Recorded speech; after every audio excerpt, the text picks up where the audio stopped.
नमस्कार मित्रों, आइए आज हम लोग अध्ययन करते हैं फॉरगेटिंग के सेकंड पार्ट का। इसके फर्स्ट पार्ट में हम लोगों ने अध्ययन किया था, यहाँ तक अध्ययन किया था। फर्स्ट पार्ट में आप लोग देख सकते हैं, जिन लोगों ने इसको पढ़ा होगा वो लोग जानते होंगे, और जो लोग पहली बार इस वीडियो को देख रहे हैं वह लोग इस फर्स्ट पार्ट को देख लेंगे। तो आइए मित्रों, हम लोग यहाँ से अध्ययन करते हैं। यहाँ तक हम लोग पढ़ चुके हैं कि इसमें है कि फ्यू ऑफ अस,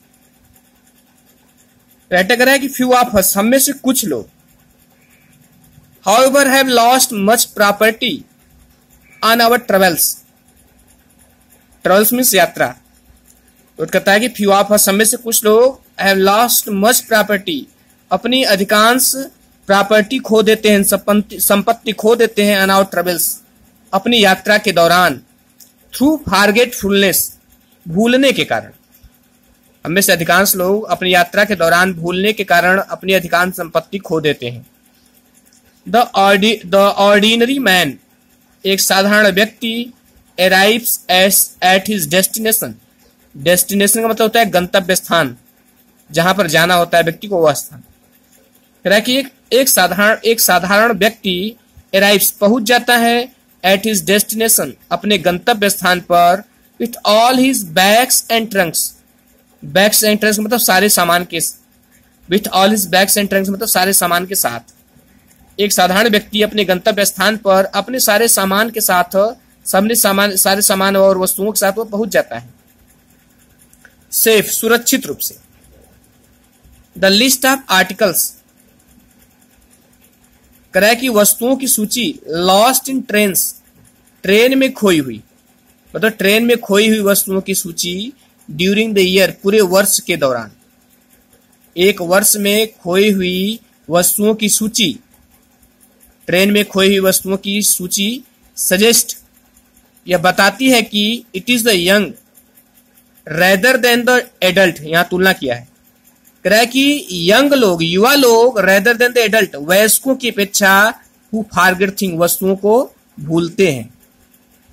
इसमें कह रहा है कि एक ट्रेन में एक साल के अंदर खोई हुई वस्तुओं की सूची को यदि देखा जाए तो ये मालूम होता है कि यंग की अपेक्षा, युवा लोग की अपेक्षा, जो एडल्ट होते हैं, वयस्क लोग होते हैं, वे वस्तुओं को ज्यादा भूलते हैं। And that sportsman have worse memory, और जो स्पोर्ट्समैन होते हैं, खिलाड़ी, उनकी खराब स्मृति होती है, किसकी अपेक्षा, then their ordinary serious minded fellow, उनके साधारण गंभीर मस्तिष्क वाले फेलोज, साथियों की अपेक्षा। मतलब जो खिलाड़ी होते हैं उनकी मेमोरी उनके साधारण गंभीर मस्तिष्क वाले साथियों की अपेक्षा ज्यादा खराब होती है। और उदाहरण देता है कि अ considerable number of football and cricket bat, कह रहा है कि ढेर सारे फुटबॉल और क्रिकेट बैट, फॉर इंस्टेंस, उदाहरण स्वरूप ढेर सारे फुटबॉल और क्रिकेट बैट वेर फॉरगॉटन, भुला दिए जाते हैं। मतलब खिलाड़ी लोग अधिकांशतः अपने फुटबॉल या बैट को भूल जाते हैं क्योंकि उनकी मेमोरी जो है उनके साधारण साथियों की अपेक्षा ज्यादा खराब होती है। This is easy to understand. अब राइटर इसमें आगे जो है एक्सप्लेन कर रहा है कि आखिर वे क्यों वस्तुओं को भूल जाते हैं, जो खिलाड़ी होते हैं वस्तुओं क्यों भूल जाते हैं। कह रहा है this is easy to understand, ये समझना सरल है कि वे क्यों भूल जाते हैं। फॉर बॉयज, क्योंकि लड़के, रिटर्निंग फ्रॉम द गेम्स, अपने गेम से लौटते समय, हैव देयर इमेजिनेशन, उनकी कल्पना जो है स्टिल फील्ड, उनकी कल्पना में अब भी भरा होता है, और with a vision of the playing field, vision means होता है दृश्य। कह रहा है कि उनकी कल्पना में अब भी खेल के मैदान का दृश्य भरा होता है। ऐसा कहने का मतलब कि जब वो अपने खेल से वापस लौटते हैं तो वापस तो लौटते हैं, लेकिन जो है खेल के मैदान का ही दृश्य भरा होता है, खेल के बारे में ही सोच रहे होते हैं। देखिए, जब खिलाड़ी जो होता है, जब खेल कर आता है तो उसके सामने दो स्थितियां रहती हैं, या तो वह बहुत अच्छा खेला रहता है या तो बहुत खराब। अच्छा खेला रहता है तो बार बार अपने कारनामे को याद किया रहता है, अपने अच्छे प्रदर्शन को याद करता है, और खराब खेला रहता है तो भी वह निराश रहता है और बार बार अपनी गलतियों को याद करता रहता है। यही आगे इसका ये आगे बताया गया है। कह रहा है कि and their heads are among the stars. देखिए यहां से इसका मतलब their heads are the stars का मतलब होता है कि वे उच्च भावनाओं से परिपूर्ण होते हैं। दो स्थितियां होती हैं, या तो उच्च भावना से परिपूर्ण होंगे, are their heart in their boots. इसका मतलब या तो उच्च भावनाओं से परिपूर्ण होंगे, या जो है वे भावनाओं में और अपने विचारों में डरे हुए होते हैं, या ये कह सकते हैं कि वे अत्यधिक निराश होंगे। यदि अच्छा खेलते रहते हैं तो इनके लिए तो their heads are among the stars, वह जो है उच्च भावनाओं से परिपूर्ण होते हैं, और खराब खेले रहते हैं तो their hearts are in their boots, तो वे अत्यधिक निराश रहते हैं। जैसा कि दे रिकॉल, वे याद करते हैं, देयर एक्सप्लॉइट्स, अपने कारनामे को, आर देयर ईरर्स, या अपनी गलतियों को। तो एक खिलाड़ी जो अपनी कारनामे को याद करता रहता है तो उच्च भावनाओं से परिपूर्ण होता है, और गलतियों को याद करता रहता है तो वह जो है निराश होता है। और यही कारण है कि दोनों स्थितियों में वो अपनी कल्पनाओं में खोया रहता है और बैट और बॉल को ले आना भूल जाता है। दे आर abstracted, करा कि they are abstracted from the world outside, वे बाहर की दुनिया से कटे रहते हैं। अपसेट मतलब कटे हुए, वंचित। मेमोरीज प्रिवेंट देम, करा कि स्मृतियां जो हैं प्रिवेंट देम, उनको रोकती हैं, from remembering to do such small project thing, करा कि स्मृतियां उनको जो है इस प्रकार की छोटी और नीरस वस्तुओं को याद करने से रोकती हैं। एज टेक द बॉल और द बैट, जैसे कि बॉल ले जाना है या बैट ले जाना है, विद देम, अपने साथ। When they leave the train, जब वे ट्रेन को छोड़ते हैं, तो जब वे ट्रेन को छोड़ते हैं तो उसकी स्मृति जो है उन लोगों को नीरस चीजों जैसे बैट और बॉल को ले जाना है, इसको याद करने से रोकती है। For the rest of the day, पूरे शेष दिन, they are citizen of dreamland, वे स्वप्न की दुनिया के नागरिक बन जाते हैं। The same may be said no doubt of anglers, writer कह रहा है कि यही बातें जो है मछुआरों के बारे में भी कही जाती है। एंजलर्स, एंजल मिलता है मछुआरा। अब देखिए यहाँ पर राइटर जो है एक मछुआरे को उदाहरण दे रहा है, क्योंकि राइटर कहता है कि लोग मानते हैं कि मछुआरे जो है सबसे कल्पनाशील व्यक्ति होते हैं, और मछुआरा जब दिन भर अपनी मछली मारता है, जब घर वापस लौटता है तो अपने उस स्वप्न में खो जाता है, मतलब कि अगले दिन कहाँ जाना है, कैसे मछली मारना है, किस प्रकार क्या उपाय करने हैं। तो जो वह उसमें अपने स्वप्न में खोया रहता है तो उसका जो असली मछली मारने का कांटा है वह भूल जाता है।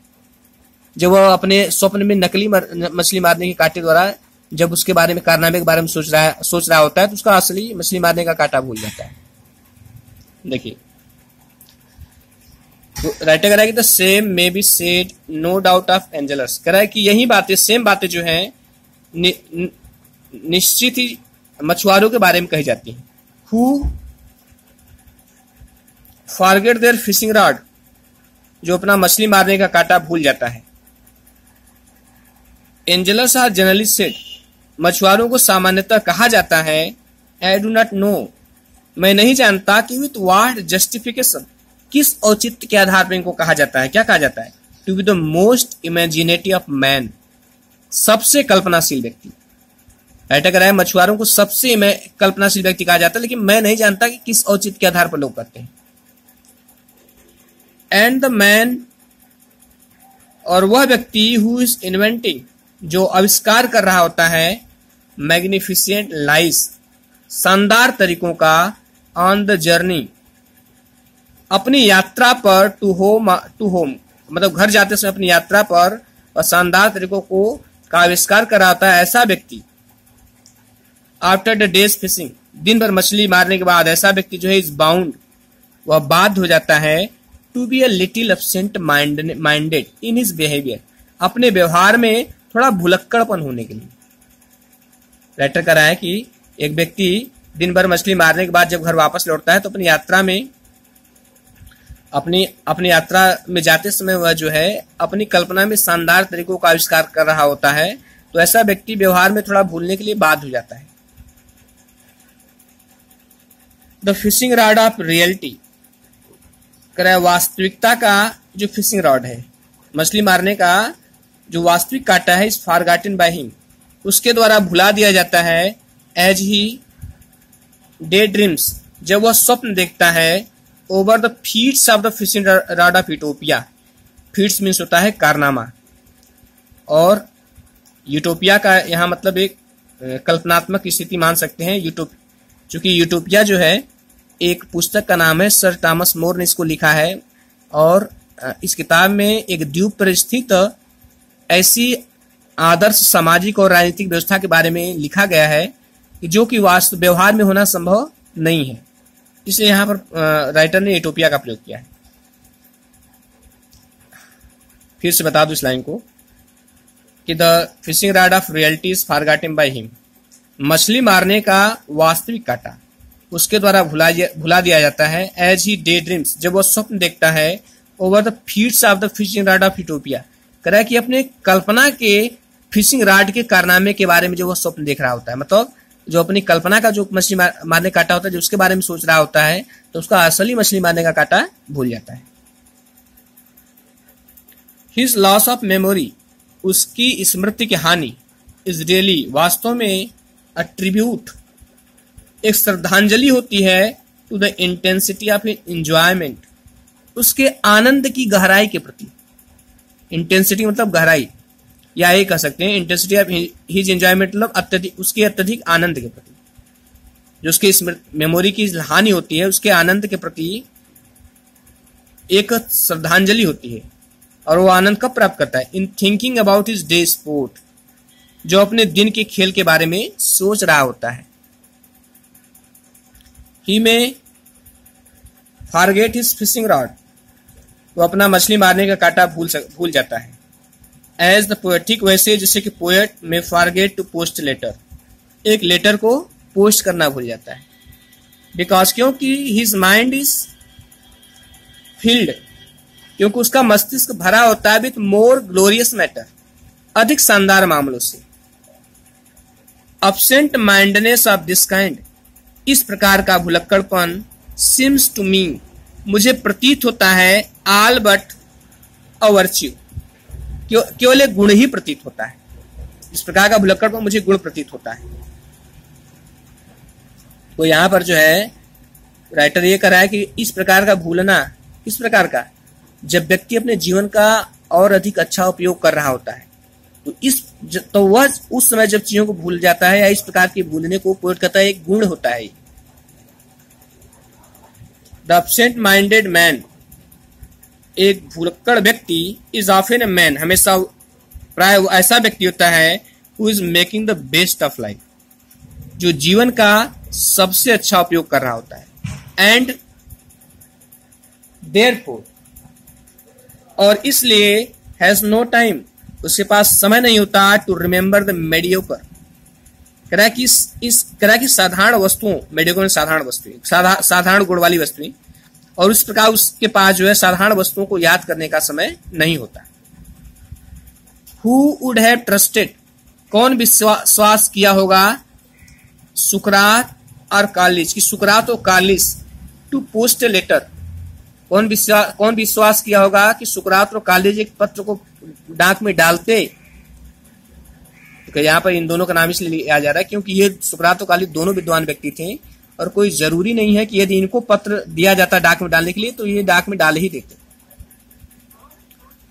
कह रहा है कि दे हैड सोल्स, वे ऐसी आत्माएं थी, एबव सच थिंग, जो इन चीजों से कहीं ऊपर थी। तो ये चीजें, ये आत्माएं ऐसी थी, ये लोग ऐसे थे जो इन चीजों से कहीं ऊपर थी। आइए मित्रों, नीचे वाला पैरा अध्ययन करते हैं। The question whether the possession of good memory, बैठक रहा है कि यह प्रश्न, the possession of good memory, की एक अच्छी स्मृति का होना, इज ऑल टुगेदर डिजायरेबल, वांछनीय है कि नहीं है, हैज ऑफन बीन डिस्कस्ड, इस बात पर प्राय बहस हो चुकी है कि एक अच्छी स्मृति होना आवश्यक है कि नहीं है, इस पर लोगों के बीच प्राय बहस हो चुकी है।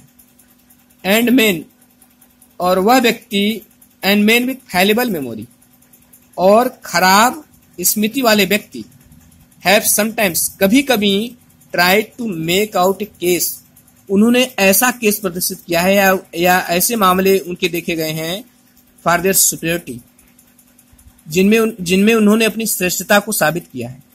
इसका ये कहने का मतलब है कि ऐसे से भी मामले देखे गए हैं कि एक व्यक्ति जिसकी स्मृति बहुत खराब रहती है, लेकिन जब उसका टेस्ट लिया गया तो उसने बुद्धिमत्ता, अपनी बुद्धि का परिचय दिया, मतलब ये दिखाया कि नहीं उसके अंदर श्रेष्ठता है, उस व्यक्ति के अपेक्षा जिसकी स्मृति बहुत अच्छी रही है। अ मैन, एक आदमी, दे से वे कहते हैं कि is a perfect remembering machine, जो पूर्ण रूप से याद करने वाली मशीन है। Is seldom a man of the first intelligence, ऐसा व्यक्ति जो है बहुत कम प्रथम बुद्धिमत्ता वाला व्यक्ति होता है। इसका मतलब ये है एक व्यक्ति जो है जो बहुत ही एकदम रिमेम्बरिंग मशीन है, कोई चीज एकदम याद कर लेता है, लेकिन ये जरूरी नहीं है कि वह सबसे बुद्धिमान व्यक्ति हो।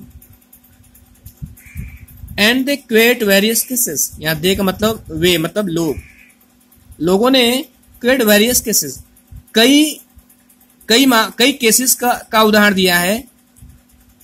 आप चिल्ड्रेन आर मेन, बच्चों और आदमियों की, हु हैड मार्वेलस मेमोरी, जिनके पास आश्चर्यजनक स्मृति थी, and who at had no intellect to speak, लेकिन उनके अंदर कहने मात्र की भी बुद्धिमत्ता नहीं थी। तो लोगों द्वारा ऐसे भी केस का उदाहरण दिया गया है जिसमें ऐसे बच्चों और ऐसे आदमियों का जिनके पास स्मृति बहुत अच्छी थी, लेकिन जब उनका परीक्षण किया गया तो बुद्धिमत्ता नाम की कोई चीज उनके अंदर नहीं थी। आई इमेजिन, मैं कल्पना करता हूं कि however that on the whole the great writers and the great composer of music, writer कह रहा है कि मैं कल्पना करता हूं कि महान लेखकों में और महान संगीतज्ञों में महान संगीतज्ञ हैव बीन मेन, ऐसे व्यक्ति होते हैं with exceptional power of memory, जिनके अंदर स्मृति की अत्यधिक क्षमता होती है। मतलब जो लेखक होते हैं और जो संगीतज्ञ होते हैं उनके अंदर अत्यधिक स्मृति की क्षमता होती है। द पोएट्स कह रहा है कि कवि, आई हैव नोन, जिन्हें मैं जानता हूं, मतलब मेरे परिचित के कवि, हैव हैड बेटर मेमोरी, उनके अंदर अच्छी स्मृति होती है, then the stock broker I have known, मेरे परिचित के दलालों की अपेक्षा। कह रहा है कि मेरे परिचित के दलाल और मेरे परिचित के कवि हैं, मैंने देखा है कि कवियों में दलालों की अपेक्षा अधिक अच्छी स्मृति होती है। मेमोरी इंडेड, कह रहा है कि मेमोरी वास्तव में is half the substance of their art, उनकी कला का आधा भाग होती है। क्या कहने का मतलब है कि संगीतज्ञों और जो लेखक होते हैं उनकी कला ही उनकी स्मृति पर निर्भर होती है। ऑन द अदर हैंड, दूसरी तरफ statesman seems to have extraordinary bad memory, दूसरी तरफ जो स्टेटमैन होते हैं, राजनीतिज्ञ होते हैं, उनकी स्मृति जो है अत्यधिक खराब प्रतीत होती है। जैसे राइटर कह रहा है कि let's to statement attempt to recall, attempt मैंने प्रयास करना, रिकॉल मैंने याद करना। कह रहा है दो राजनीतिज्ञों को याद करने का प्रयास करने दो। क्या याद करने का? द सेम इवेंट, एक ही घटना, व्हाट हैपेंड, क्या हुआ था, for example at some cabinet meeting, कि किसी कैबिनेट मीटिंग में। राइटर कह रहा है कि दो राजनीतिज्ञों को एक कैबिनेट मीटिंग में क्या हुआ उसी घटना को याद करने दो। अब फिर उनसे पूछो तो देखो क्या बताएंगे। एंड ईच ऑफ देम, और उनमें से प्रत्येक विल टेल यू, आपसे बताएगा कि द अदर्स स्टोरी, दूसरे की कहानी, सो इनएक्यूरेट, कितनी गलत है, that either he has a memory like sieve, या तो उनकी मेमोरी जो है सीव की तरह है। सीव का मतलब छलनी जिससे आटा चला जाता है, या तो उनकी स्मृति एक छलनी की तरह होती है, आर या is an edacious perverter of the truth, edacious means जिद्दी, परवर्टर मींस होता है तोड़ने मरोड़ने वाला। तो राइटर कह रहा है या तो उनकी स्मृति एक छलनी के समान होती है, या सत्य को जानबूझकर तोड़ने मरोड़ने वाले व्यक्ति होते हैं।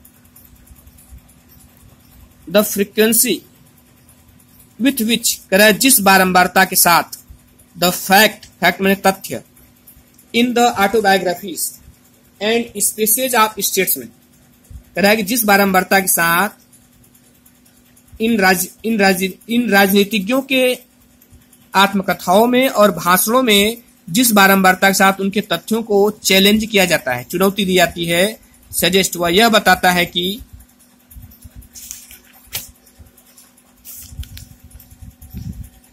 The world had not at begin to produce ideal statement. वह यह बताता है कि संसार में अभी तक आदर्श राजनीतिज्ञों का जन्म ही नहीं हुआ। और कैसे कराए कि और कैसे आदर्श राजनीतिक होने कैसे चाहिए? मेन ऐसे व्यक्ति हु लाइक ग्रेट पोएट्स, जिनके अंदर महान कवियों की भांति have the genius of memory, एक अच्छी स्मृति हो, end of A intellect combined, और बुद्धिमत्ता की मिलीजुली प्रतिभा हो। मतलब आज तक देश में ऐसे आदर्श राजनीतिज्ञों का जन्म ही नहीं हुआ जिनके अंदर जो है कवियों की तरह एक अच्छी स्मृति हो और बुद्धिमत्ता भी हो।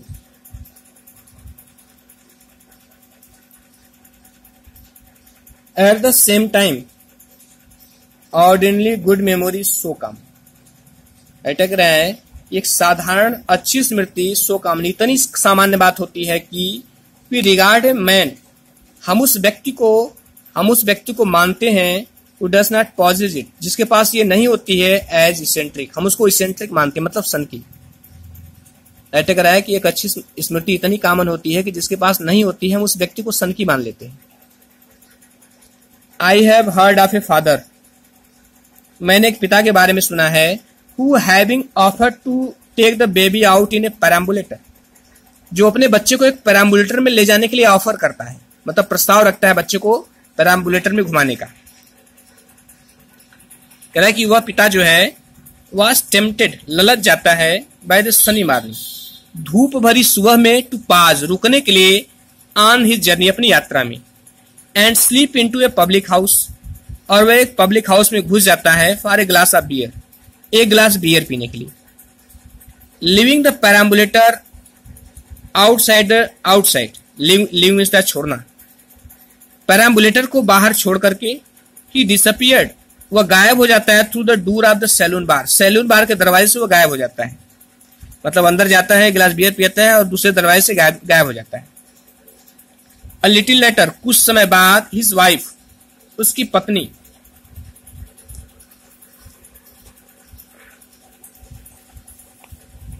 सॉरी मित्रों, हिज वाइफ, लिटिल, कुछ समय बाद, हिज वाइफ, उसकी पत्नी, had to do some shopping, उसकी पत्नी को शॉपिंग करनी होती है, which to her pass the public house, जो उस पब्लिक हाउस से गुजरती है, वेयर टू हर हॉरर, कह रहा उसके भय का ठिकाना नहीं रहता है, सी डिस्कवर्ड हर स्लीपिंग बेबी, जो अपने सोते हुए बच्चे को पाती है, इंडिग्नेंट, कह रहा क्रोधित होकर के, एट द हस्बैंड्स बिहेवियर, अपने पति के व्यवहार पर, सी डिसाइडेड, उसने निर्णय किया, to teach him a lesson, उसे एक सबक सिखाने का।